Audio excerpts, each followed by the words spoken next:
الحمد لله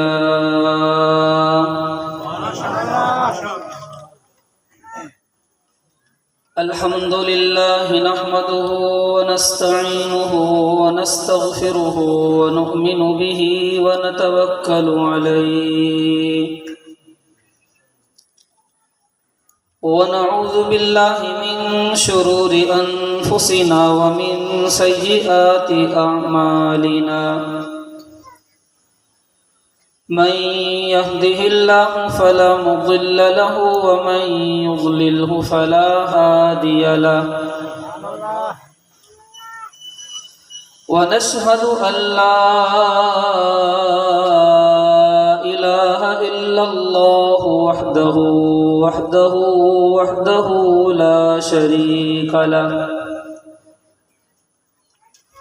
لا شريك له ولا وزير له ولا مشير له ولا ند له ولا ضد له ولا مثال له ولا مثل له ونشهد أن سيدنا وسندنا وحبيبنا وحبيب ربنا وأجملنا وأشرفنا وأفضلنا وأتقانا محمدا عبده ورسوله أما بعد فأعوذ بالله من الشيطان الرجيم بسم الله الرحمن الرحيم سبحان الذي أسرى بعبده ليلا من المسجد الحرام إلى المسجد الأقصى الذي باركنا حوله لنريه من آياتنا إنه هو السميع البصير وقال الله تبارك وتعالى في مقام آخر ثم دنا فتدلى فكان قاب قوسين أو أدنى فأوحى إلى عبده ما أوحى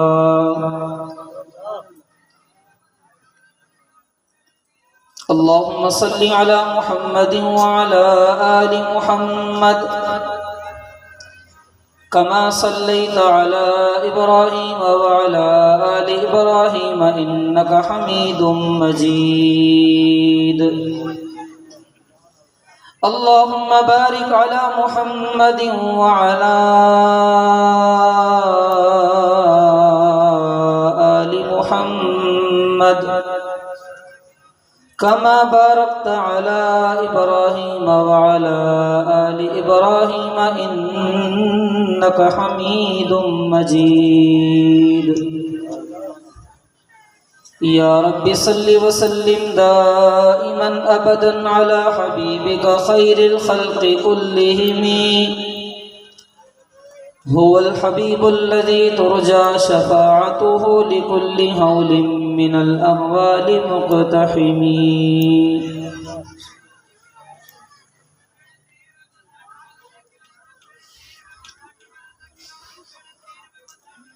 حضرت چلے معراج پر بلغ العلا بکمالہ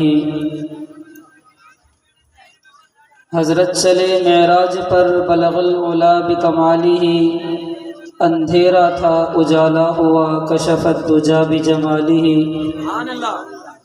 اور ان کے خصائل نیک تھے حسنت جمیع خصالہ اللہ نے تحفہ دیا صلو علیہ وآلہ اور جب بھی ذکر رسول ہوتا ہے رسول ہوتا ہے رحمتوں کا نزول ہوتا ہے سب کرم سے نوازے جاتے ہیں یہی رب کا اصول ہوتا ہے جو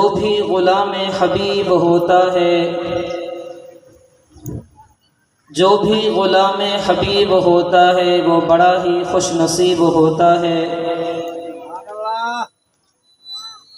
ان کی سنت پہ چلنے والا ہی اپنے رب کے بڑا قریب ہوتا ہے۔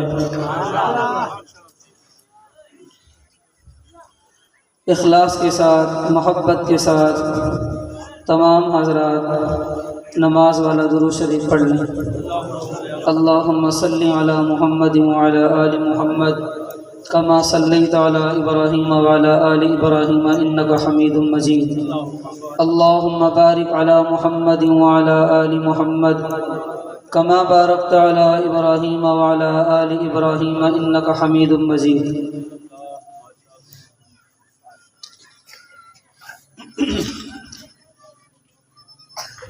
مالک دو جہاں کا کروڑوں مرتبہ کرم اور احسان ہے کہ اس رب ذوالجلال نے ایک مرتبہ پھر یہاں حاضر ہونے کی توفیق عطا فرمائی ہے۔ یہاں آنے کے جہاں اور مقاصد ہیں وہی ایک مقصد یہ بھی ہے کہ آپ جیسے مخلص اور محبت کرنے والوں اور چاہنے والوں کی ایک مرتبہ پھر زیارت ہو جائے اور ایمان والوں کی، کلمے والوں کی، نبی کا نام لینے والوں کی زیارت کرنا اور ان سے ملاقات کرنا یہ کوئی چھوٹی بات نہیں ہے۔ حضرت انس رضی اللہ تعالیٰ عنہ بیان کرتے ہیں، معجم طبرانی اوسط کی روایت ہے کہ نبی کریم صلی اللہ علیہ وسلم نے ایک مرتبہ حضرات صحابہ کرام رضوان اللہ علیہم اجمعین سے پوچھا کہ کیا میں تمہیں یہ نہ بتاؤں کہ جنتی کون ہے؟ کیا میں تمہیں یہ نہ بتاؤں کہ جنتی کون ہے؟ وہ تو سارے کے سارے تھے ہی جنت کے طلبگار، اور وہ سارے کے سارے وہی تھے جن کو قرآن میں اللہ نے کلن وعد اللہ الحسنہ کہہ کر سب کے جنتی ہونے کا ٹکٹ عطا کر دیا۔ اس کے باوجود ان کے دل میں طلب تھی تو فوراً کہا کہ اللہ اور اللہ کے رسول بہتر جانتے ہیں کہ جنتی کون ہیں، ہم تو سننے کے لیے بےتاب بیٹھے ہیں۔ تو نبی کریم صلی اللہ علیہ وسلم نے فرمایا کہ اگر جنتی لوگوں کے بارے میں جاننا چاہتے ہو تو پھر سنو، نبی جنتی ہے، صدیق جنتی ہے، اور وہ مومن مسلمان جو کسی مسلمان بھائی سے ملاقات کرنے کے لیے، اللہ کی رضا کے لیے، اس سے ملنے کے لیے جاتا ہے، وہ مومن مسلمان بھی جنتی ہے۔ تو کسی سے ملاقات کرنا، اس سے ملنا، اگر اس میں اخلاص ہوگا، رب کی رضا مقصود ہوگی تو یہ یقیناً جنت والا عمل ہے۔ تو رب ذوالجلال کا کرم و احسان ہے کہ اللہ نے ایک مرتبہ پھر ہماری ملاقات کرا دی ہے۔ آپ چاہنے والوں، محبت کرنے والوں اور مخلص حضرات سے ملاقات کر کے یقین جانی دل کو بڑی ٹھنڈک ملتی ہے، بڑا سکون ملتا ہے۔ رب ذوالجلال سے دعا ہے کہ وہ رب ذوالجلال ہم سب کو یوں ہی ہمیشہ آپس میں ملاتا رہے، دنیا بھی ہم میں بھی ہماری ملاقاتیں کراتا رہے، اور جنت میں بھی ہم سب کو ایک ہی بستی کے اندر ملا دے۔ اور مالک دو جہاں سے یہ درخواست ہے، میری دعا ہے کہ وہ ہم سب کی حاضری کو اس طرح قبول فرما لے کہ ہماری یہ حاضری ماضی کے سارے گناہوں کی معافی کا ذریعہ بن جائے۔ عزیزان گرامی، جس نبی کا ہم نام لینے والے ہیں، جس نبی کا ہم کلمہ پڑھنے والے ہیں، اللہ نے اس نبی کو بھی بڑی شان عطا کی ہے، خصوصی مقام عطا کیا ہے، اور اس نبی کی برکت سے اللہ نے اس کی امت کو بھی بڑی شان سے نوازا ہے۔ احادیث کی کتابیں کھول کر اگر دیکھی جائیں تو نظر آتا ہے کہ نبی کتنی شان والے ہیں اور نبی کی یہ امت کتنی شان والی ہے۔ احادیث کی کتابوں سے اوپر جا کر قرآن کو کھول کے دیکھا جائے تو قرآن بھی بتاتا ہے کہ پیغمبر کتنی شان والے ہیں اور پیغمبر کی یہ امت کتنی شان والی ہے۔ وہ فقیہ ابو اللیث سمرقندی رحمۃ اللہ علیہ نے تنبیہ الغافلین میں لکھا ہے کہ موسیٰ علیہ السلام کو جب توریت ملی تو انہوں نے توریت پڑھی، اور توریت پڑھنے کے بعد کلیم اللہ تھے، اللہ سے ہم کلامی کرتے تھے، اللہ سے سوال کیا، اے اللہ میں نے ایک امت کی یہ ایک خصوصیت پڑھی ہے کہ وہ ایسے ہوں گے، ایسے ہوں گے، ایسے ہوں گے، 10 قسم کی خصوصیات بتائیں، کہا اے اللہ وہ امت مجھے دے دے۔ اللہ نے فرمایا کہ وہ امت آخری نبی کے حصے میں آئی ہے۔ تو یہ مالک دو جہاں کا کرم و احسان ہے کہ ہمیں اس شان والے پیغمبر کی امت میں پیدا فرمایا۔ نہ پیدا کرتا تو ہم کیا کر سکتے تھے؟ کچھ بھی نہیں کر سکتے تھے۔ تو خالص اس کا کرم و احسان ہے۔ بہرحال میں نے عرض کیا کہ نبی کریم صلی اللہ علیہ وسلم جن کے ہم نام لیوا ہیں، بڑی شان والے ہیں، بڑے تقدس والے ہیں، اونچے مقام والے ہیں، اور اللہ نے ان کو کچھ خصوصی امتیازات عطا کیے ہیں، کچھ خصوصی تمغے عطا کیے ہیں، کچھ ایسی شانیں عطا کی ہیں جو دیگر انبیاء کو نہیں ملی۔ انہی خصوصی امتیازات میں سے، انہی خصوصی احترامات میں سے، اللہ رب العزت کی طرف سے ملنے والے انعامات میں سے پیغمبر کو ملنے والا ایک انعام وہ بھی ہے جسے ہم معراج کے نام سے جانتے ہیں۔ یہ اللہ کی طرف سے نبی کو ملنے والا خاص امتیاز ہے۔ قرآن کریم کی جو آیت اس سفر کا تذکرہ کرتی ہے، اس آیت کو اللہ نے بڑے نرالے اور عجیب انداز سے شروع فرمایا سبحان الذی اسری بعبدہ، وہ ذات پاک ہے جو اپنے بندے کو راتوں رات لے گئی۔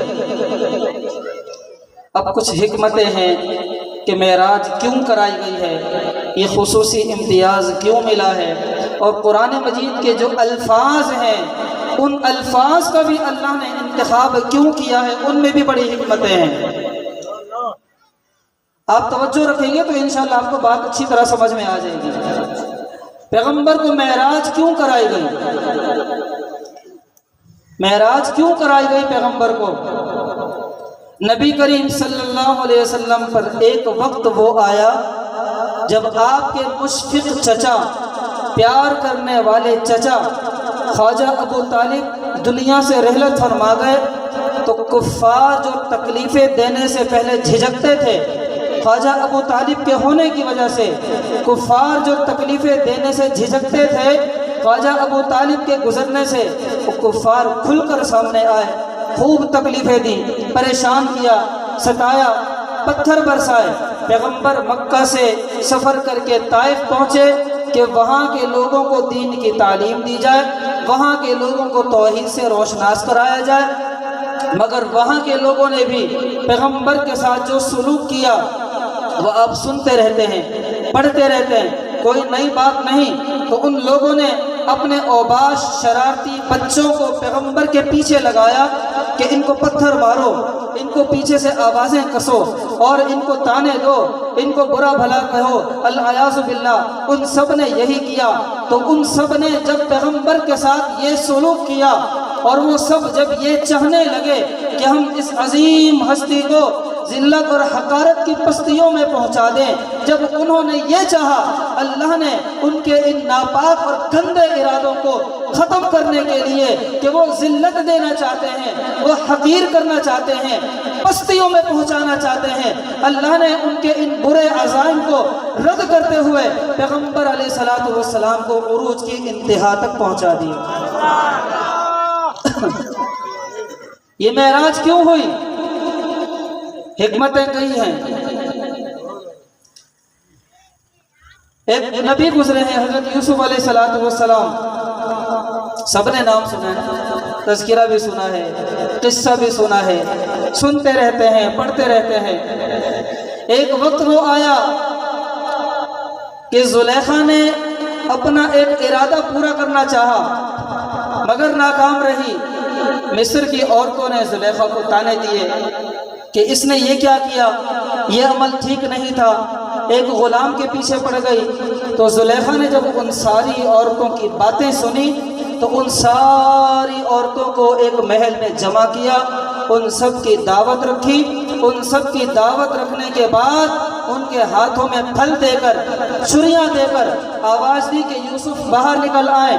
ان سب کو جمع کر کے زلیخا نے یوسف کو آواز دی اور ساری عورتوں کو بلا کر کہا کہ جس یوسف کے حوالے سے تم نے مجھے طعنے دیے ہیں، اب ادھر آؤ، ادھر آؤ، ادھر آؤ، میرا یوسف دیکھو۔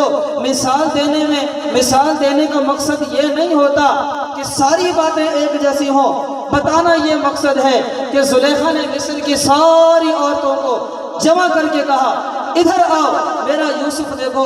معراج کی شب اللہ نے بیت المقدس میں سارے انبیاء کو جمع کر کے کہا ادھر آؤ، میرا محمد دیکھو،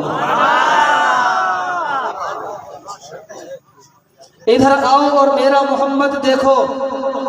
یہ ہے معراج کی حکمت، عروج کی انتہا تک پیغمبر کو پہنچایا۔ حکمت یہ سمجھ میں آتی ہے کہ جس طرح یہ پیغمبر عروج اور بلندیوں کی انتہا کو پہنچے ہوئے ہیں، ایسی جگہ پہنچے ہیں جہاں سے اوپر کوئی مقام نہیں، اشارہ یہ دے دیا کہ یہ پیغمبر بھی انتہا کو پہنچے ہوئے ہیں، اب ان کے بعد کوئی پیغمبر بھی نہیں آ سکتا۔ کئی حکمتیں ہیں۔ بہرحال ایک سوال یہ بھی اٹھ سکتا تھا کہ کیسے ہم مانیں کہ کوئی انسان، کوئی بشر یہاں سے سفر کر کے اوپر جا سکتا ہے، سارے مناظر دیکھ سکتا ہے، پھر راتوں رات واپس بھی آ سکتا ہے۔ یہ بات عقل میں نہیں آتی، کیسے کوئی انسان مانے؟ اللہ نے کہا سبحان الذی اسریٰ بعبدہ، سبحان کہہ کر کہا کہ وہ ذات پاک ہے۔ وہ ہے کہ رب کائنات نے کہا اوے عقل کے پیچھے چلنے والے، تیری نظر جانے والے پر نہیں، تیری نظر لے جانے والے پر ہونی چاہیے۔ لے جانے والی رب کی ذات ہے، اور وہ جو چاہے کر سکتا ہے۔ لا یسأل عما یفعل وهم یسألون، اللہ سے نہ کوئی پوچھ سکتا ہے کہ اس نے کیا کیا، کیسے کیا، کیوں کیا، اور ہر چیز پر قدرت رکھنے والا ہے، جب چاہے جو کام چاہے جیسے چاہے، اس کو محنت بھی نہیں کرنی پڑتی، صرف کیا ارادہ ہوتا ہے، کیا حکم ہوتا ہے، کن ہو جا، کام فیکون ہو جاتا ہے۔ تو سبحان کہہ کر آج کے فلاسفر، آج کے فلسفیوں کے سارے اعتراضات کو ختم کر دیا کہ تم اسباب کے درجے میں مت جاؤ، اسباب کی باتوں میں غور نہ کرو کہ کیسے کوئی جا سکتا ہے۔ کہا لے جانے والی ذات رب کی ہے، اور رب ہر قسم کے عیب سے پاک ہے۔ جب وہ ہر قسم کے عیب سے پاک ہے تو وہ اس عیب سے بھی پاک ہے کہ انسان کو نہ لے جا سکے، ایسی بات نہیں ہے۔ تو کہا سبحان الذی اسریٰ بعبدہ، کہ کوئی یہ نہ سوچے کہ بشر ہو کے عرشات جا کوئی نہیں سکتا، کوئی یہ نہ سوچے کہ بشر ہو کے عرشات جا کوئی نہیں سکتا، بلکہ ہر ایک یوں عقیدہ رکھے، ہر ایک یوں عقیدہ رکھے، بھر بھر کے جام کوثر پلاوے محمد، بھر بھر کے جام کوثر پلاوے محمد، نماز انبیانو پڑھاوے محمد، نماز انبیانو پڑھاوے محمد، ملک ہو کے عرشات جا کوئی نہیں سکتا، بشر ہو کے عرشات جاوے محمد۔ تو کوئی یہ نہ کہے کہ کیسے ہو سکتا ہے، کیسے ممکن ہے، یہ اللہ کے کمالات ہیں، یہ اللہ کی قدرت کی نشانیاں ہیں۔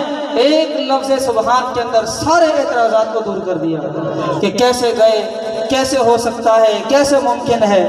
بہرحال آگے کہا بعبدہ، اسریٰ بعبدہ، سبحان الذی اسریٰ بعبدہ۔ ایک چھوٹی سی وضاحت پہلے کرتا چلوں، پیغمبر کا جو یہ سفر معراج ہے اس کے دو حصے ہیں۔ ایک حصہ یہ ہے کہ پیغمبر کو مسجد حرام سے مسجد اقصی تک لے جایا گیا، اور پھر ایک حصہ یہ ہے کہ وہاں سے آسمانوں پر اور اس سے اوپر سدرۃ المنتہا تک، اور وہاں سے اوپر عرش الہی تک لے جایا گیا، پھر وہاں سے واپس لایا گیا۔ اس سفر کو معراج کہتے ہیں۔ اسریٰ ہو، اسراء ہو یا معراج ہو، یہ دونوں معراج کے واقعے کے حصے ہیں۔ تو کہا سبحان الذی اسریٰ، اسریٰ کا مطلب ہوتا ہے رات میں جو ذات اپنے بندے کو لے گئی، اپنے بندے کو جو رات میں لے گیا، اسریٰ کہا ہے۔ اسریٰ کا مطلب ہوتا ہے رات میں لے جانا۔ اب یہ عجیب بات ہے کہ یہاں اسرا بھی کہہ دیا جس کا مطلب ہے رات میں لے گیا، آگے پھر کہہ دیا لیلن، حضرت جی آگے پھر کہہ دیا لیلن، رات میں لے گیا۔ اور اسرا کے اندر تو رات کا تذکرہ اپنے آپ آ رہا ہے، اسرا کسرا کہتے ہیں رات میں لے جانے کو، آگے پھر کہہ دیا لیلن، رات کے ایک حصے میں۔ علماء نے یہاں بڑے نقطے لکھے ہیں، بڑی باتیں لکھی ہیں۔ پہلا سوال تو یہ اٹھتا ہے کہ رات میں ہی کیوں لے گیا؟ دن میں بھی تو لے جایا جا سکتا تھا، رات میں کیوں لے گیا؟ تو بڑی حکمت کی باتیں موجود ہیں۔ آپ بھی جانتے ہیں جب کسی نے کسی سے راز و نیاز کرنا ہو، جب کسی نے کسی سے خصوصی ملاقات کرنی ہو تو رات کی تنہائیوں کا انتظار کیا جاتا ہے۔ جب سارے لوگ سو جاتے ہیں، سارے اپنے کاموں سے تھک ہار کر اپنے بستر پر چلے جاتے ہیں، تو اس وقت انسان اپنے محبوب سے ملاقات کرتا ہے، جس سے راز و نیاز کرنی ہو اس سے باتیں کرتا ہے، اپنی محبت کا اظہار کرتا ہے، سامنے والے سے محبت لیتا ہے۔ تو معراج کا سفر بھی رات میں کرایا گیا کہ اس اللہ اور اللہ کے محبوب پیغمبر کی ملاقات ہو سکے۔ تو رات کے وقت میں سفر کرایا گیا۔ اور بھی بڑی حکمتیں ہیں۔ اگر معراج کا سفر دن میں ہوتا تو دن میں تو لوگ جاگے ہوئے ہوتے ہیں نا، یہ آج کے دور کا فیشن آ گیا کہ دن بھر سونا ہے رات بھر جاگنا ہے، فطرت ہی الٹی کر رہی ہے اپنی۔ اور جب فطرت الٹی ہو گئی تو صحت میں بھی فرق آ گیا، بیماریوں نے بھی حملہ کر دیا۔ جب فطرت کے مطابق آپ چلتے رہیں گے آپ کی صحت اچھی رہے گی، آپ کے علم میں، عمل میں، زندگی میں، روزی میں، ہر معاملے میں برکت رہے گی۔ کہ نبی کریم صلی اللہ علیہ وسلم نے فرمایا کہ میری امت کے صبح کے وقت میں برکت رکھ دی گئی ہے، اور صبح کے وقت میں برکت مل رہی ہے، ہم یہاں پڑے سو رہے، برکت آتی ہے اور آ کر دیکھتی ہے کہ لینے والا تو موجود ہی نہیں ہے، کہ لینے والے کو ضرورت ہی نہیں تو واپس چلی جاتی ہے۔ پھر پریشان ہوتے جی کماتے بہت ہے مگر برکت نہیں ہوتی۔ یہ ایک الگ پریشانی ہے کہ برکت نہیں ہوتی، کماتے بہت ہے، کبھی فضول خرچیاں چھوڑیے، فضول خرچیاں چھوڑیں تو برکت آئے۔ بہرحال یہ بات الگ ہو جائے گی۔ دن میں سب جاگے ہوئے ہوتے ہیں، اگر معراج دن کے وقت میں ہو جاتی تو پھر تو جاتا ہوا سارے لوگ دیکھتے، پھر تو ابو جہل بھی دیکھتا، پھر تو ابو بکر بھی دیکھتا کہ ہاں ہماری آنکھوں کے سامنے اوپر جا رہے ہیں اور اوپر سے ہو کر نیچے واپس آئے ہیں۔ تو اگر دن میں ہو جاتا تو سارے ہی دیکھتے، مگر رب تو کچھ اور چاہتے تھے کہ کھرے الگ ہو جائیں کھوٹے الگ ہو جائیں، کھرے کھوٹے الگ الگ ہو جائیں۔ ایمان بالغیب کون لاتا ہے، بن دیکھے کون مان لیتا ہے۔ اللہ تو اسے واضح کرنا چاہتا تھا۔ دن میں تو صدیق بھی دیکھ لیتا اور ابو جہل بھی دیکھ لیتا، سارے دیکھ لیتے۔ رات کا وقت ہے، معراج پر لے جایا جا رہا ہے، ابو بکر بھی سو رہے ہیں، ابو جہل بھی سو رہا ہے۔ اگلے دن پیغمبر نے کہا میں یہ سارے سفر کر کے آیا ہوں، تو اس معاملے کو دیکھ کر، اس بات کو سن کر جو ایمان بالغیب لایا ہے صدیق بنا ہے، جس نے جھٹلا دیا زندیق بنا ہے۔ تو اللہ نے کھرے کھوٹے کو جدا کرنا تھا، الگ کرنا تھا۔ یہ تھا رات کے سفر کا وقت، رات کے سفر کی وجہ، رات کے سفر کی حکمت۔ اب آگے لیلن پھر کہہ دیا کہ رات کے وقت میں لے گیا۔ اللہ جی اسرا کے اندر تو رات کا تذکرہ آ گیا، آگے پھر لیلن کہہ دیا۔ علماء بیٹھے ہیں، علماء جانتے ہیں لیلن کے اوپر جو دو زبر ہے جس کو تنوین کہتے ہیں، یہ تنوین یہاں یہ بات بتانے کے لیے آئی ہے کہ اسرا سے کوئی یہ دھوکہ نہ کھائے کہ پوری رات لگ گئی سفر کے اندر، یہ دھوکہ کوئی نہ کھائے۔ لیلن کے اوپر یہ دو زبر کی تنوین لگا کر بتا دیا ہے رات کے تھوڑے سے حصے میں سارا سفر ہو گیا۔ اللہ جی ایک بات سمجھ نہیں آ رہی کہ رات کے تھوڑے سے وقت میں سارا سفر ہو گیا، اس میں کیا حکمت ہے؟ کیا وجہ ہے کہ رات کے تھوڑے سے وقت میں یہ سارا سفر ہو رہا ہے؟ پوری رات بھی تو لگائی جا سکتی تھی، تب بھی انکار کرنے والے انکار کرتے، ماننے والے مان جاتے، مگر تھوڑے سے وقت کے اندر، کیونکہ آپ جانتے ہیں نا سنتے پڑھتے رہتے ہیں، علماء سے بھی سنتے کہ پیغمبر واپس آئے ہیں، کنڈی ہل رہی ہے، پانی چل رہا ہے اور بستر گرم ہے۔ اللہ جی بات کیا ہے کہ تھوڑے سے وقت میں سارا معاملہ کرایا گیا ہے، اللہ بتانا یہ چاہتے ہیں جس طرح انسان کے بدن میں روح ہوا کرتی ہے، وہ روح بدن میں ہوتی ہے، بدن حرکت کرتا ہے، بدن چلتا ہے، بدن متحرک ہوتا ہے، جیتا جاگتا لگتا ہے، بدن کے افعال اور اعمال نظر آتے ہیں، اور جب روح بدن سے جدا ہو جاتی ہے بدن بے جان ہو جاتا ہے، بدن مردہ ہو جاتا ہے، بدن میں طاقت اور قوت نہیں رہتی، بدن بالکل مردہ سا ہو جاتا ہے، پتھر کی طرح ہو جاتا ہے، اور اس میں کوئی حرکت نہیں ہوتی، کوئی حس نہیں ہوتی، تو بدن روح کے بغیر بے جان ہو جاتا ہے۔ اگر روح بدن میں واپس ڈال دی جائے تو اس بدن کے اندر حرکت پھر آ جاتی ہے۔ اللہ نے رات کے تھوڑے سے وقت میں اتنا لمبا سفر پیغمبر کو کروا کے یہ بتا دیا ہے کہ جس طرح بدن کے لیے روح ہوا کرتی ہے، ٹھیک اسی طرح پیغمبر انقلاب احمد مجتبی محمد مصطفیٰ صلی اللہ علیہ وسلم سارے عالم کے لیے روح کا درجہ رکھتے ہیں۔ نعرہ تکبیر، شان رسالت، عظمت رسالت، نعرہ تکبیر۔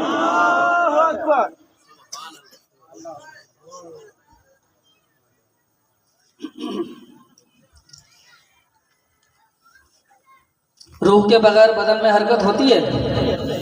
نہیں۔ تو جو پورے عالم کی روح ہے پیغمبر انقلاب صلی اللہ علیہ وسلم، جب انہی کو اوپر بلا لیا جائے تو کائنات تو بے جان ہو گئی۔ جب کائنات بے جان ہوئی ہے، کائنات میں کوئی حرکت نہیں رہی، کائنات میں کوئی موومنٹ نہیں رہی، تو کائنات وہی کی وہی رک گئی ہے کیونکہ بے جان ہو چکی ہے۔ اور جب پیغمبر وہاں سے سفر کر کے واپس آئے ہیں تو گویا کہ ساری کائنات کے اندر دوبارہ جان پڑ گئی، تو جہاں رکی تھی وہیں سے چل پڑی۔ تو یہ حکمتیں ہیں۔ اسرا بعبدہ، رات کے وقت میں پیغمبر کو سفر کرایا گیا، اور کہا بعبدہ، سفر کرایا اپنے بندے کو، اپنے بندے کو۔ آپ جانتے ہیں کہ نبی کریم صلی اللہ علیہ وسلم صرف نبی نہیں بلکہ امام الانبیاء ہیں، نبیوں کے نبی ہیں۔ آپ جانتے ہیں کہ نبی کریم صلی اللہ علیہ وسلم صرف رسول نہیں بلکہ رسولوں کے رسول ہیں۔ جو نبیوں کے نبی ہوں، جو رسولوں کے رسول ہوں، ان کے لیے لفظ یہ بھی تو آ سکتا تھا کہ پاک ہے وہ ذات جو اپنے نبی کو لے گئی، پاک ہے وہ ذات جو اپنے رسول کو لے گئی، مگر یہ کیا حکمت ہے جو نبیوں کا بھی نبی ہے، رسولوں کا بھی رسول ہے، اس کے معراج کا جب تذکرہ ہو رہا ہے تو نہ نبی کا تذکرہ ہے نہ رسول کا تذکرہ ہے، بلکہ تذکرہ کیا ہے تو لفظ عبد کا۔ عبد کا معنی ہوتا ہے بندہ، اللہ کی بندگی کرنے والا۔ تو اس لفظ کے آنے میں حکمت کیا ہے؟ حالانکہ لفظ رسول اس سے بڑا ہے، لفظ نبی اس سے اونچا ہے، وہ بڑا اور اونچا لفظ ذکر نہیں کیا، لفظ عبد ذکر کیا ہے۔ اس میں بھی بڑے راز ہیں، بڑی حکمتیں ہیں۔ یہ بے عبد ہی کہہ کر اللہ نے اپنی توحید کا مسئلہ سمجھایا ہے، اپنی توحید کا مسئلہ سمجھایا ہے۔ کون سا مسئلہ؟ کون سا مسئلہ؟ توحید کا مسئلہ سمجھایا۔ وہ کیسے؟ ایک وقت وہ بھی تھا کہ جب عیسیٰ علیہ السلام کے دور کے لوگوں نے عیسیٰ علیہ السلام کو قتل کرنے کا ارادہ کیا، اللہ نے عیسیٰ کو آسمانوں پر زندہ اٹھا لیا، تو ماننے والوں نے، پیروی کرنے والوں نے یہ دیکھا، ارے ہمارا نبی تو زندہ آسمانوں پر چلا گیا ہے، ہمارا نبی تو اوپر چلا گیا ہے۔ اس سے پتہ چلا کہ ہمارا نبی خدا ہے، ہمارا نبی معبود ہے، ہمارا نبی ہمارا اللہ ہے، الیاذ باللہ۔ اس طرح انہوں نے الٹے سیدھے عقیدے بنائے کہ کسی کے اوپر جانے سے انہوں نے الوہیت کا عقیدہ بنا لیا کہ جو اوپر جاتا ہے وہ معبود ہوتا ہے۔ اسی لیے آج تک عیسیٰ علیہ السلام کو معبود کہا جا رہا ہے، رب کہا جا رہا ہے، تین خداؤں میں سے ایک خدا کہا جا رہا ہے۔ تو اگر لفظ رسول آتا، لفظ نبی آتا تو کسی کی ذہن میں شاید یہ گمان آ سکتا تھا کہ جب عیسیٰ اوپر گئے ہیں تو ان کو رسول کہا جا رہا ہے، یہاں تو رسولوں کے رسول ہیں، نبیوں کے نبی ہیں، تو اگر یہ اوپر گئے ہیں اور بہت اوپر گئے ہیں تو پھر ان کو بھی معبود کہنا چاہیے۔ اللہ نے دروازہ ہی بند کر دیا، رسول کا لفظ ہی نہیں کہا، نبی کا لفظ ہی نہیں کہا، بلکہ لفظ عبد کہہ کر کہا کہ اوپر جانے والا معبود نہیں بلکہ معبود کا بندہ ہے۔ توحید کا مسئلہ سمجھایا ہے۔ علماء نے اور بھی حکمتیں لکھی ہیں، فرمایا کہ نبی کریم صلی اللہ علیہ وسلم جب ہجرت کر کے، جب معراج کر کے اوپر گئے ہیں، اللہ نے پوچھا ہے محبوبہ آپ کو اپنی کون سی ادا زیادہ اچھی لگتی ہے، کون سی صفت اچھی لگتی ہے؟ تو پیغمبر انقلاب صلی اللہ علیہ وسلم نے خود فرمایا اللہ جی مجھے میری صفت عبدیت بہت اچھی لگتی ہے، کیونکہ صفت عبدیت کا مطلب ہے اللہ کی بندگی، اللہ کے سامنے گڑ گڑانا، اللہ کے سامنے عاجزی کرنا، مجھے یہ ادا بڑی اچھی لگتی ہے، یہ لفظ مجھے بڑا اچھا لگتا ہے۔ تو پیغمبر کے پسند کی رب نے لاج رکھی ہے کہ اللہ چاہتا تو رسولوں کا رسول کہہ سکتا تھا، چاہتا تو نبیوں کا نبی کہہ سکتا تھا، لیکن اللہ نے پیغمبر کے لاج رکھتے ہوئے، پیغمبر کی پسند کی لاج رکھتے ہوئے اس لفظ کا ذکر کیا ہے جو لفظ میرے محبوب کو پسند ہے۔ اگر جاگ رہے تو ایک وجہ اور سمجھاؤں، رسول اور نبی یہ بھی پیغمبر کی شان ہے، عبدیت یہ بھی پیغمبر کی شان ہے۔ اگر نسبت آتی ہے اوپر سے نیچے کی طرف، اگر نسبت آتی ہے اوپر سے نیچے کی طرف، بلندیوں سے زمین کی طرف، تو وہاں اللہ قرآن میں نبی کا ذکر کرتا ہے، رسول کا ذکر کرتا ہے۔ لَقَدْ مَنَّ اللَّهُ عَلَى الْمُؤْمِنِينَ إِذْ بَعَثَ فِيهِمْ رَسُولًا، اللہ نے مومنوں پر احسان کیا کہ ان کی طرف رسول بھیجا ہے، ان کی طرف رسول بھیجا ہے۔ اِنَّا أَرْسَلْنَا إِلَيْكُمْ رَسُولًا، تمہاری طرف ہم نے رسول بھیجا ہے۔ تو جب اوپر سے نیچے کی جانب بھیجنے کا نمبر آتا ہے، بھیجنے کی باری آتی ہے، تو کبھی نبی کہا جاتا ہے، کبھی رسول کہا جاتا ہے، اور جب نیچے سے اوپر جانے کا وقت آتا ہے تو پھر عبد کہا جاتا ہے۔ سبحان الذی اسریٰ بعبدہ، اپنے بندے کو لے گیا، کہ نیچے سے اوپر کی طرف لے جایا جا رہا ہے۔ اوپر سے نیچے کا تذکرہ ہو تو رسول و نبی، نیچے سے اوپر کا تذکرہ ہو تو لفظ عبد کا تذکرہ ہوتا ہے۔ اور میں نے عرض کیا کہ پیغمبر کو لفظ عبد بڑا محبوب تھا، تو اللہ نے اس کی لاج ایسی رکھی، جب لے جانے لگے تب بھی کہا اسریٰ بعبدہ، اسریٰ بعبدہ، اور جب اوپر پہنچے ثم دنا فتدلی فکان قاب قوسین او ادنی فاوحی الی عبدہ ما اوحی، جب لے جانے کا تذکرہ آیا تب بھی عبد کہا، جب وہاں راز و نیاز ہو رہا ہے، جب وہاں گفتگو ہو رہی ہے، وہاں جب تحفے دیے جا رہے ہیں، وہاں بھی کیا کہا فاوحی الی عبدہ، اپنے بندے کی طرف وحی بھیجی، پیغمبر کی محبوبیت کی، پیغمبر کی نسبت کی، پیغمبر کی پسند کی لاج رکھتے ہوئے لے جاتے ہوئے بھی عبد کہا ہے، اوپر کی گفتگو میں بھی عبد کہا ہے، اور جب وہاں سے واپس کے لیے رخصت کرنے لگے تب بھی کیا کہا اشہد ان محمدن عبدہ و رسولہ، وہاں بھی لفظ عبد کی لاج رکھی ہے کہ پیغمبر کو جو لفظ پسند ہے، پیغمبر کو جو لفظ محبوب ہے، اللہ بھی اس لفظ کو بار بار ادا کر رہا ہے۔ اللہ بھی اپنے پیغمبر سے محبت کرتا ہے، پیغمبر کو راضی کرتا ہے، تبھی کہا وَلَسَوْفَ يُعْطِيكَ رَبُّكَ فَتَرْضَىٰ، آپ کا رب آپ کو اتنا دے گا، اتنا دے گا، اتنا دے گا، اتنا دے گا، آپ راضی ہو جائیں گے، آپ کہیں گے اللہ جی بس کر دیجئے میں راضی ہو گیا۔ تو لفظ عبدیت کا تذکرہ ہوا ہے کیونکہ پیغمبر کو لفظ پسند ہے، کہیں الوہیت کا دعویٰ کوئی نہ کر بیٹھے، کہیں کوئی شرک میں نہ پھنس جائے، اس لیے بھی لفظ عبد کہا، اور بھی حکمتیں میں آپ کو بتا چکا ہوں۔ بہرحال اب یہ تذکرہ ہوا ہے سبحان الذی اسریٰ بعبدہ لیلا، رات کے وقت میں یہ سفر ہو رہا ہے، وہاں سے سفر کر کے لے جایا جا رہا ہے مسجد اقصیٰ، اور اس سفر کے لیے سواری کون سی آئی؟ جی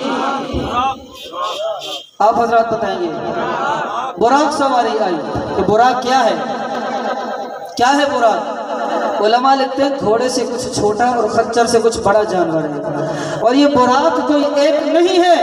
اس میں محمد نامی کتاب میں مولانا عبد المالک صاحب نے لکھا ہے کہ جنت میں ایک وادی ہے جہاں 40,000 براق کھڑے ہیں، 40,000 براق وہاں کھڑے ہیں، اور ان میں سے جب ایک براق کا انتخاب ہوا اور اسے پیغمبر کی سواری بنا کر لایا گیا، پیغمبر کو جب اس پر سوار کیا جانے لگا تو وہ براق خوشی میں کچھ مچلنے لگا، خوشی کی وجہ سے کچھ مچلنے لگا۔ تو جبریل امین نے اس کا کان مروڑا، ہوئے خیال کر نبی آئے ہوئے ہیں، اور جہاں نبی ہوتا ہے وہاں ادب ہوا کرتا ہے، وہاں ناچا نہیں جاتا، ڈانس نہیں کیا جاتا، وہاں ادب کو مظاہرہ کیا جاتا ہے، خیال کر ذرا۔ تو اپنے ارمانوں کو روکتے ہوئے وہ ادب میں آ گیا۔ پھر جبریل نے وجہ پوچھی، بات کیا ہے، کیوں اتنا خوش نظر آ رہا ہے، اتنا کیوں اترا رہا ہے؟ تو اس براق نے کہا، بات یہ ہے کہ 40,000 سال پہلے ایک مرتبہ براق کی اس وادی میں جہاں 40,000 براق کھڑے تھے، وہاں آواز لگائی گئی کہ تم میں سے ایک خوش نصیب وہ براق ہوگا جسے بلا کر اس پر میرے آخری پیغمبر کو سوار کیا جائے گا۔ تو اس وقت میں نے سوچا اتنے سارے براق موجود ہیں، ہزاروں کی تعداد میں کھڑے ہوئے ہیں، نہ جانے کس کا نمبر آئے گا، اتنے سارے براق کے اندر، اتنی بڑی تعداد کے اندر میرا نمبر آ جائے، میرا نام آ جائے، ممکن نہیں لگ رہا۔ تو اس دکھ کی وجہ سے، اس غم کی وجہ سے 40,000 سال سے میں رو رہا ہوں، روتا چلا آ رہا ہوں کہ نہ جانے میرا نمبر آئے گا یا نہیں آئے گا، اتنے ہزاروں کی تعداد میں میرا نمبر آنا ممکن نہیں، روتا چلا جا رہا تھا۔ میرے اس رونے کو دیکھ کر رب اکبر نے مجھ پر کرم کر کے مجھے کو بھیج دیا۔ تو اس لیے آج میری خوشی کی کوئی انتہا نہیں ہے۔ خیر، پیغمبر کو سوار کیا ہے، وہاں سے مسجد اقصیٰ کی طرف اب لے جایا جا رہا ہے۔ اب مسجد اقصیٰ کی طرف جب لے جایا جا رہا ہے، بیت المقدس کی طرف لے جایا جا رہا ہے، علماء لکھتے ہیں کہ سواری اتنی تیز کہ جہاں نگاہ پڑتی تھی وہیں قدم پڑتا تھا۔ چلتے چلتے راستے میں ایک مقام آیا جس کو یثرب کی زمین کہا جاتا ہے، کھجوروں کی زمین کہا جاتا ہے۔ جبریل امین نے عرض کیا، آقا یہاں سواری روک کر نیچے اتر جائیے۔ آپ سواری روک کر نیچے اترے، عرض کیا، آقا 2 رکعت نماز پڑھ لیجئے۔ نبی نے 2 رکعت نماز پڑھی، پھر سوار ہو گئے، آگے روانہ ہو گئے۔ جبریل کون سی جگہ تھی؟ جواب ملا، آقا یہ وہ جگہ ہے جہاں آپ نے ہجرت کر کے آنا ہے، تو یہاں 2 رکعت آپ سے نماز پڑھائی گئی تاکہ اس زمین پہ برکت آ جائے۔ اس کے بعد آگے سفر شروع ہوا، پھر آگے ایک اور مقام آیا، آقا یہاں بھی سواری روک کر نیچے اتر جائیے، نماز پڑھ لیجئے۔ آقا اترے، 2 رکعت نماز پڑھی۔ جبریل کون سی جگہ ہے؟ آقا یہ طور سینا ہے، یہ وہ وادی ہے جہاں موسیٰ آ کر اللہ سے ہم کلامی کیا کرتے تھے، یہاں بھی آپ سے 2 رکعت پڑھوائی گئی ہے۔ اس کے بعد آگے لے جایا گیا، پھر ایک جگہ آئی، عرض کیا، آقا یہاں بھی اتر کر نماز پڑھ لیجئے۔ آقا وہاں اترے، 2 رکعت نماز پڑھی۔ پوچھا جبریل کون سی جگہ ہے؟ آقا یہ وہ جگہ ہے جسے بیت اللحم کہا جاتا ہے، جہاں عیسیٰ علیہ السلام کی ولادت ہوئی ہے، پیدائش ہوئی ہے۔ وہاں سے سوار ہو کر آگے چل پڑے۔ پھر اس کے بعد درمیان میں ایک جگہ آئی، وہاں بھی رکنے کا کہا، آقا یہاں بھی رک کر 2 رکعت نماز پڑھ لیجئے۔ 2 رکعت نماز پڑھی۔ جبریل یہ کون سی جگہ ہے؟ آقا یہ مسکن شعیب ہے، جہاں شعیب علیہ السلام رہا کرتے تھے، یہ وہ جگہ ہے۔ نماز پڑھ کے وہاں سے آگے سوار ہوئے۔ آگے جاتے جاتے جاتے راستے میں ایک بڑھیا نے آواز دی، بوڑھی عورت نے آواز دی۔ جبریل نے کہا، آقا اس بوڑھی عورت کی طرف توجہ نہ کیجیے گا، توجہ نہ کیجیے گا، اس کی بات نہ سنیے۔ آپ نے بات نہیں سنی، آگے روانہ ہو گئے۔ آگے ایک بوڑھا ملا، اس نے آواز دی۔ جبریل نے کہا، آقا اس کو جواب نہ دیجیے گا، اس کی بات نہ سنیے گا، یہاں سے آگے نکل جائیے۔ وہاں سے بھی آگے روانہ ہو گئے۔ آگے کچھ لوگ چلتے جا رہے تھے، انہوں نے سلام کیا۔ جبریل نے کہا، آقا ان کو ان کے سلام کا جواب دیجیے۔ نبی نے ان کو ان کے سلام کا جواب دیا۔ آگے بڑھے، اور آگے بڑھنے کے بعد پوچھا، جبریل وہ بوڑھی عورت کون تھی؟ بوڑھی عورت کون تھی جس کے بارے میں مجھے کہا کہ جواب نہ دینا؟ کون تھی بوڑھی عورت؟ جبریل نے جواب دیا، آقا وہ دنیا تھی، اور بتانا یہ مقصد تھا دنیا کو بوڑھی عورت بنا کر کہ جتنی عمر اب اس بوڑھی عورت کی باقی ہے، دنیا کی بھی اتنی عمر باقی ہے، دنیا ختم ہونے والی ہے۔ اس کے بعد آگے بوڑھا ملا، تو بوڑھا شیطان تھا، شیطان تھا۔ اور آپ سے میں نے عرض کیا تھا کہ آپ توجہ نہ کیجئے، آپ نے توجہ نہیں کی۔ اگر آپ اس کی بات سن لیتے، اگر آپ اس کی طرف توجہ کر لیتے تو آپ کی امت گمراہی میں بھٹک جاتی۔ تو پیغمبر کا احسان ہے کہ اس بوڑھے شیطان کی بات نہیں سنی کہ امت گمراہی میں نہ بھٹکے۔ ہم لوگ ذرا اپنا حال تو دیکھیں، اپنا کردار تو دیکھیں۔ وہ تو پیغمبر نے اس بوڑھے شیطان کی بات نہیں سنی، تب بھی ہمارے فراڈ ختم نہیں ہوتے، دھوکے ختم نہیں ہوتے، اور کسی کو کاٹنا، کسی کو پریشان کرنا، کسی کو تنگ کرنا، عبادت میں کوتاہیاں، یہ ساری چیزیں ختم نہیں ہو رہی۔ تو اگر میرے پیغمبر اس بوڑھے کی بات سن لیتے کیا حال ہوتا ہم لوگوں کا، اس کی فکر ہم لوگوں نے کرنی ہے۔ خیر، وہاں سے آگے چلے، مسجد اقصیٰ پہنچے ہیں۔ آپ جانتے ہیں وہاں انبیاء کو نماز پڑھائی ہے۔ انبیاء کو نماز پڑھانے کے بعد وہاں سے اوپر کا سفر شروع ہوا ہے۔ اب جب اوپر کا سفر شروع ہوا تو آسمان سے خاص سیڑھی لائی گئی ہے، اس پر پیغمبر کو سوار کر کے اوپر لے جایا جا رہا ہے۔ پہلے آسمان پر پہنچے، نبی سے ملاقات ہو رہی ہے۔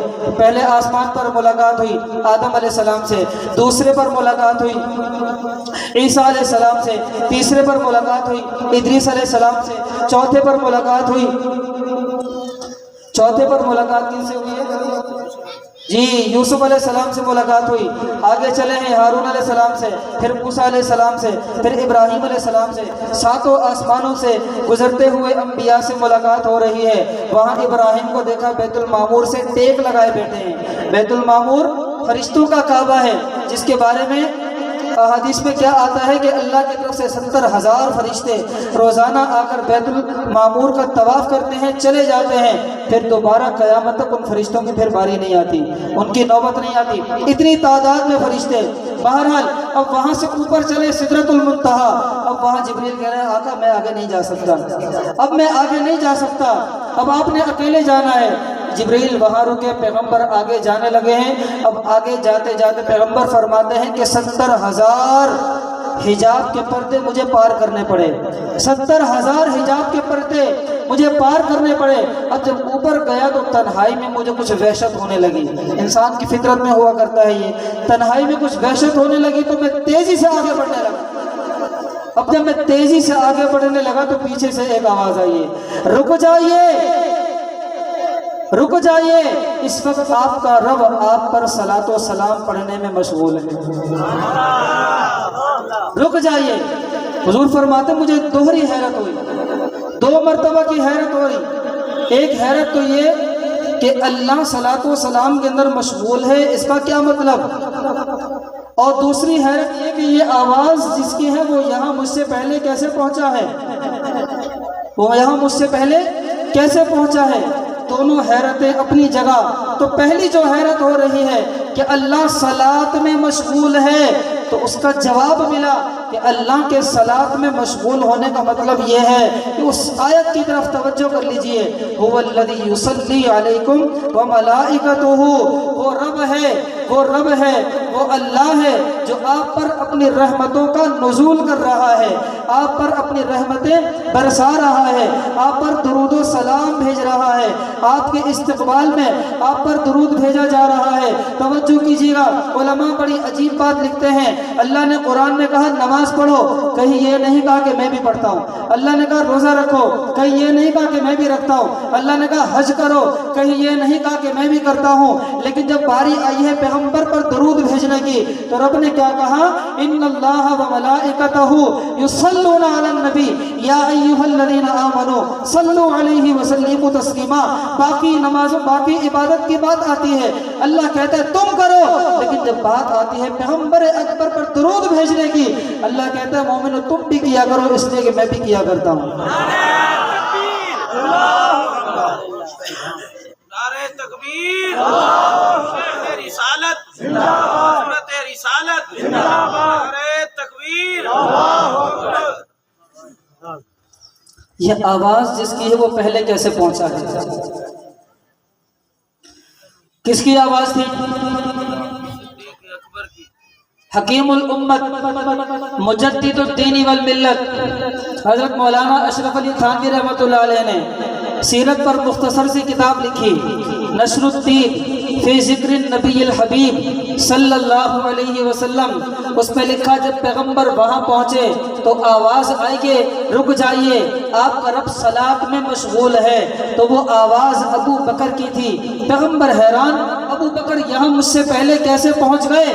جواب ملا آقا یہ ابو بکر نہیں ہے، یہ ابو بکر نہیں ہے، ابو بکر کو تو آپ نیچے چھوڑ کر آئے ہیں، ابو بکر کو تو سوتا ہوا چھوڑ کر آئے ہیں، یہ ابو بکر نہیں ہے بلکہ یہ ایک فرشتہ ہے کہ اللہ نے اس کو جب سے پیدا کیا، پیدا کر کے اس کی یہی ذمہ داری لگا دی، یہی ڈیوٹی لگا دی کہ تم یہی کھڑے رہو، یہاں ایک وقت آئے گا میرا پیغمبر یہاں سے گزرنے لگے گا تو گزرتے ہوئے اسے وحشت محسوس ہوگی، تم نے یہی کھڑے رہنا ہے۔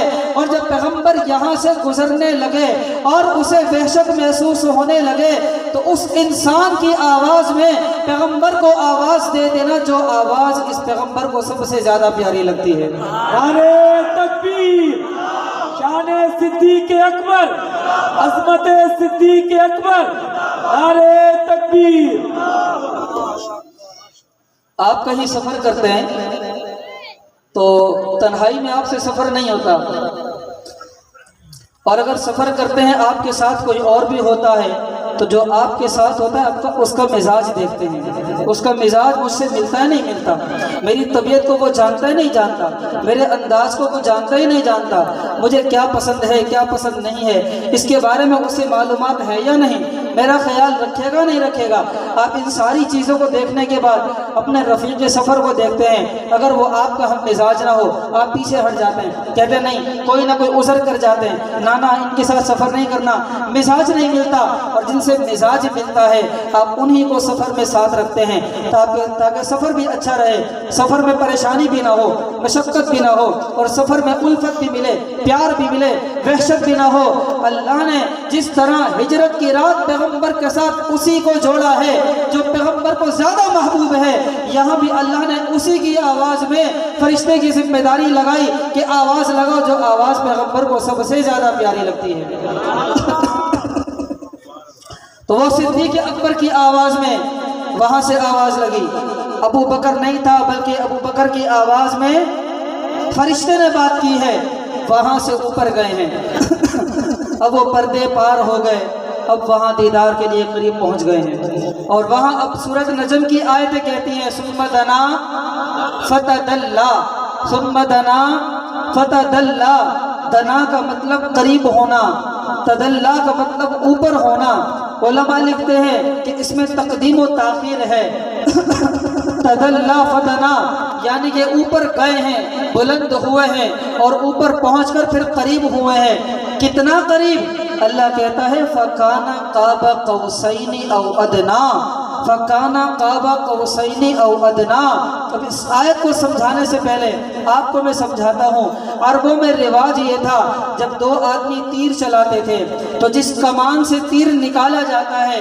اس کمان میں ایک ڈوری ہوا کرتی ہے، دوسرا حصہ یوں چاند کی طرح خمدار ہوا کرتا ہے، تو وہ خمدار حصہ جو کمان کا ہوا کرتا ہے، دو آپس میں محبت کرنے والے، آپس میں جو دوستی رکھنے والے، وہ اس طرح اپنی کمانوں کو آپس میں یوں ٹکراتے تھے اور اپنی محبت کا اظہار کرتے تھے، اپنی دوستی کا، اپنے اتفاق کا اظہار کرتے تھے، اور اظہار کر کے یہ بتاتے تھے جو اس کا دوست ہے وہ میرا دوست ہے، جو اس کا دشمن ہے وہ میرا دشمن ہے۔ وہاں پیغمبر کو بھی اللہ نے اپنے قریب کر کے کہا ثم دنا فتدلی، اللہ کے قریب ہو گئے، فکان قاب قوسین او ادنا، بہت زیادہ قریب ہو گئے، بہت زیادہ قریب ہو گئے، اور بہت زیادہ قربت کو بتا کر یہ کہہ دیا جو پیغمبر کا دوست ہوگا، جو ابو بکر ہوگا، عمر ہوگا، عثمان ہوگا، علی ہوگا، معاویہ ہوگا، پیغمبر کے سارے صحابہ ہوں گے، جو پیغمبر سے دوستی رکھے گا وہ اللہ کا بھی محبوب ہوگا،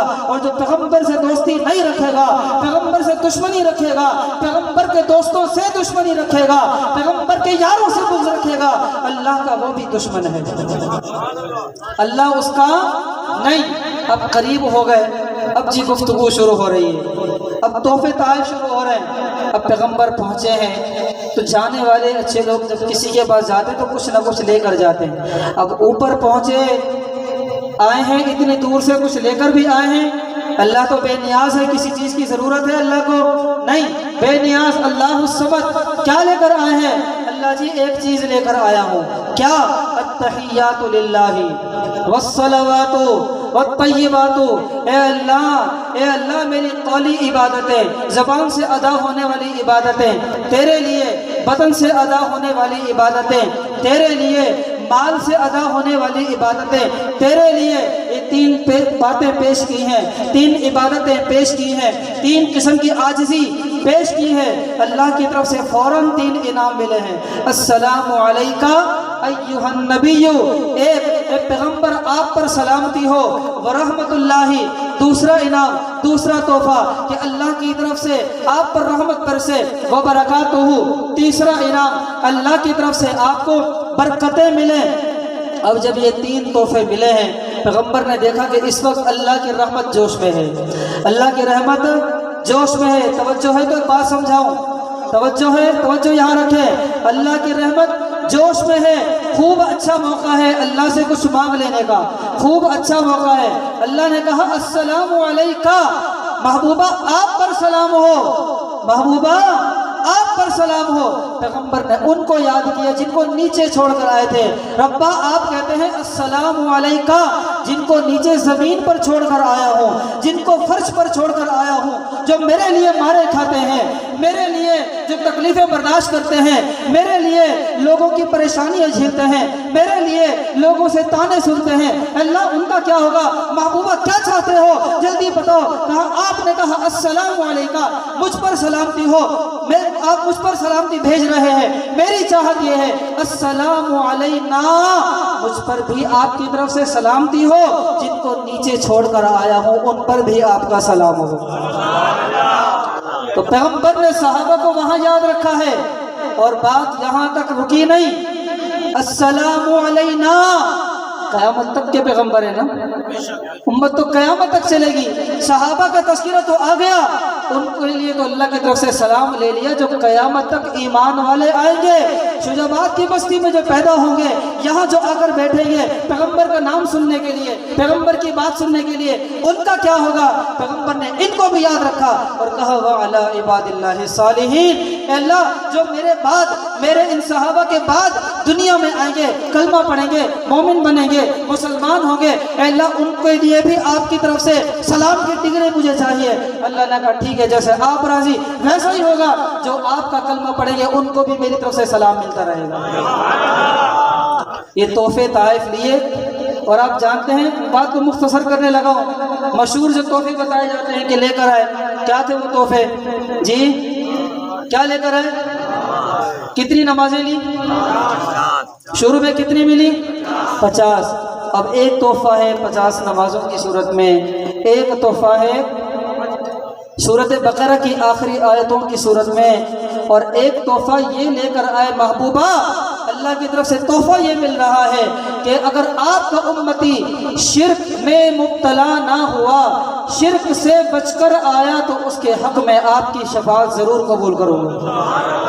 یہ تین تحفے وہاں سے لے کر اب نیچے اتر رہے ہیں، بات کو بالکل مختصر کرنے لگا ہوں میں، وہاں سے تین تحفے لے کر اب یہ نیچے اتر رہے ہیں۔ جب نیچے آئے تو اوپر کے ساتویں آسمان میں ملاقات کن سے ہوئی؟ حضرت ابراہیم علیہ السلام سے۔ اس آسمان کو کراس کرتے ہوئے ابراہیم سے ملاقات ہوئی۔ ہاں جی کیا تحفے لیے؟ نماز کو تحفہ لیا، یہ تحفہ لیا، یہ تحفہ لیا، اچھا جی ٹھیک ہے اللہ برکت دے۔ اب وہاں سے نیچے کا سفر شروع، چھٹے آسمان پر پہنچے، ملاقات کس سے ہوئی تھی؟ جی موسیٰ علیہ السلام سے۔ ہاں جی کیا تحفے ملے؟ 50 نمازیں لے کر آیا ہوں، 50 نمازیں لے کر آیا ہوں۔ اس کے بعد کیا ہوا آپ جانتے ہیں، اتنی ساری نمازیں بنی اسرائیل کو میں آزما چکا ہوں، آپ کی امت کہیں بھٹک نہ جائے، نافرمان نہ ہو جائے، جائیے نمازیں کم کرا کے آئیے۔ اب ایک سوال تو یہ اٹھتا ہے کہ 7واں آسمان کراس کر کے جب نیچے آ رہے تھے، یہی بات ابراہیم بھی تو کہہ سکتے تھے جی، یہی بات ابراہیم بھی تو کہہ سکتے تھے، مگر انہوں نے نہیں کہا، برکت کی دعا دے کے آگے بھیج دیا۔ موسیٰ نے روک لیا ہے، یہاں آ کر کھڑے ہو گئے، وجہ کیا ہے؟ ابراہیم بھی تو روک سکتے تھے، وہ بھی کہہ سکتے تھے کہ واپس جائیے نمازیں کم کرا کے آئیے، انہوں نے نہیں روکا، موسیٰ نے روک لیا ہے۔ بھائی ابراہیم نے روکا کیوں نہیں؟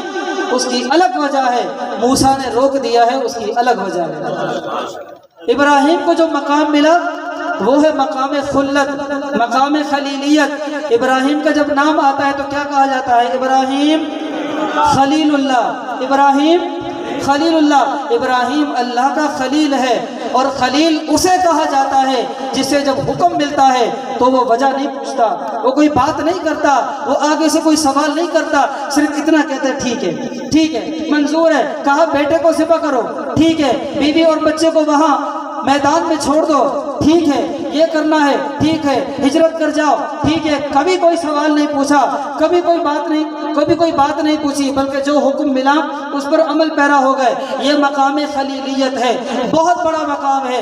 ابراہیم کے پاس فرشتے آئے ہیں انسانی روپ میں، ابراہیم علیہ السلام نے کھانا پیش کر دیا، فرشتے کہاں سے کھانا کھائیں گے؟ ابراہیم پریشان، یہ کھانا نہیں کھا رہے، کہیں انجان اجنبی لوگ تو نہیں ہیں، اور کہیں ایسا تو نہیں کہ مجھے نقصان پہنچانے کے لیے آئے ہوں، کہ کھانا کھائیے، کھانا کھائیے۔ وہ کھانا نہیں کھا رہے تھے، انہوں نے کہا ہم کھانا نہیں کھاتے، ہاں اگر آپ کہتے ہیں کہ کھانا کھاؤ پھر ہماری ایک شرط ہے، ہماری ایک شرط ہے۔ کیا شرط؟ ہم اس کھانے کی قیمت ادا کریں گے۔ ابراہیم نے کہا ٹھیک ہے، قیمت لینے کے لیے منظور ہوں، مگر قیمت وہ ہوگی جو میں بتاؤں گا۔ ٹھیک ہے، اب بتائیے کیا قیمت ہے؟ ابراہیم نے کہا کھانے کی قیمت یہ ہے، جب کھانے کے لیے بیٹھیں گے شروع میں بسم اللہ پڑھیں گے، آخر میں الحمدللہ کہہ دیں گے۔ تو فرشتوں نے ایک دوسرے کی طرف دیکھ کر کہا ھذا الرجل ينبغي ان يتخذ خلیلا، یہی انسان اس بات کا حقدار ہے کہ اسے اللہ کا خلیل ہونا چاہیے۔ تو ابراہیم خلیل تھے، نہیں روکا، کیوں اتنی نمازیں نہیں؟ نہ روکنا بھی نہیں چاہیے تھا، خلیل تھے۔ مقام خلیلیت میں سوال و جواب نہیں ہوا کرتے، بس فرما برداری ہوتی ہے، اطاعت ہوتی ہے۔ نیچے اترے، نیچے تو موسیٰ کھڑے تھے چنگی لگا کر، اور موسیٰ تو کیا تھے؟ کلیم اللہ تھے، وہ تو براہ راست باتیں کیا کرتے تھے، وہ تو روک لیں۔ کہاں جا رہے ہیں؟ اتنی ساری نمازیں لے کر جا رہے ہیں، کیوں لے کے جا رہے ہیں؟ واپس جائیں، کم کرا کے آئے۔ وہ خلیل تھے، سوال و جواب نہیں کرتے تھے، یہ کلیم تھے۔ کلیم کا تو مطلب ہی یہی ہے کہ اللہ سے باتیں کرتا رہے، اللہ سے کلام کرتا رہے، کلیم کا تو مطلب یہی ہے۔ اسی لیے روک دیا کہ آپ واپس جائیں اور جا کر اللہ سے ملاقات کریں، اور پھر نمازیں کم کروا کے لائیں، نمازیں کم کروا کے لائیں۔ اب موسیٰ واپس کیوں بھیج رہے ہیں؟ موسیٰ واپس کیوں بھیج رہے ہیں؟ تھوڑا سا موقع ملے تو بات کرو، موسیٰ واپس کیوں بھیج رہے ہیں؟ آپ وہ بھی یاد رکھیے گا کہ موسیٰ نے بھی ایک مرتبہ اللہ سے کہا تھا اللہ آپ کا دیدار کرنا چاہتا ہوں، آپ کی زیارت کرنا چاہتا ہوں۔ موسیٰ نے یہ کہا، اللہ نے کیا جواب دیا؟ لن ترانی، نہیں دیکھ سکتے۔ نہ موسیٰ ہرگز نہیں دیکھ سکو گے، بلکہ اپنی زبان میں آپ یوں ترجمہ کر لیجئے کہ موسیٰ نے کہا اللہ دیکھنا چاہتا ہوں۔ اللہ نے کہا موسیٰ سوچی بھی نہ ای جہان چ رہ کے کوئی رب کا دیدار نہیں کر سکتا، سوچنا بھی نہیں کہ اللہ کا دیدار اس جہان پہ رہ کر کیا جا سکے۔ رب کا دیدار ہو سکتا ہے تو اس جہان میں جا کر ہو سکتا ہے، اور اس جہان میں دنیا میں رہتے ہوئے اگر کوئی گیا تو میرا پیغمبر محمد المصطفیٰ ہے۔ بہرحال تو وہاں جب گئے تو دیدار کیا بار بار اللہ کا۔ تو موسیٰ یہ چاہتے تھے کہ اللہ کا دیدار تو نہ کر سکا، جو آنکھیں دیکھ کر آ رہی ہیں ان کو تو بار بار دیکھتا رہوں، تو اس طرح پھر وہ نمازیں کم ہوئی ہیں۔ اللہ نے بھی 50 سے 5 کر دی، شروع میں 5 دے دیتے نہ 50 دی ہیں، ثواب 50 کا دینا تھا۔ اور پھر یہ حکیم جانتا ہے، جب کوئی حکیم کسی کو دوا دیتا ہے پہلے تبدیل کرتا ہے، پھر دوسری دوا تبدیل ہوتی ہے، یہ اس کی حکمت کے مطابق ہوتا ہے۔ اللہ نے 50 سے 5 کر دی، 5 میں بھی کئی حکمتیں ہیں۔ پھر کبھی موقع ملا تو ساری حکمتیں آپ کے سامنے رکھیں گے کہ نمازیں 5 کیوں، اور رکعتیں 4 کیوں، اور ہر رکعت کے اندر 4 ارکان کیوں، رکوع ہے، سجدہ ہے، قیام ہے، قعدہ ہے۔ انشاءاللہ اس پر پھر کبھی بات کریں گے۔ دیگر مہمان آ چکے ہیں، ان کے اور آپ کے درمیان زیادہ حائل نہیں ہو سکتا، اس لیے میں آپ لوگوں سے اجازت چاہوں گا۔ وما علینا الا البلاغ المبین۔ ماشاءاللہ بہت ہی خوبصورت انداز ساری اس اجتماع دی روح اور زینت حضرت علامہ مولانا قاری محمد سلمان صاحب بڑے پیاری انداز نال بڑے موتی لیندے پہ ہن، نقطے بیان پہ کرے دے ہن، سیرت اور معراج دے عنوان دے نال معنون۔ تو بہرحال سارے بہترین مہمان سارے اس مجلس دے روح رواں حضرت مولانا عبدالخالق